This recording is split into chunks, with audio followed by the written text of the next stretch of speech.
scan this. Sovi is here. Let's level up.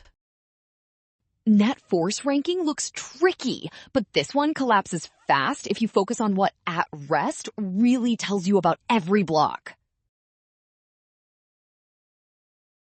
Start with Newton's second law. Net force equals mass times acceleration. That matters because the question asks about net force magnitudes, not individual contact forces or weights by themselves. Now use the key condition. All 4 blocks are at rest.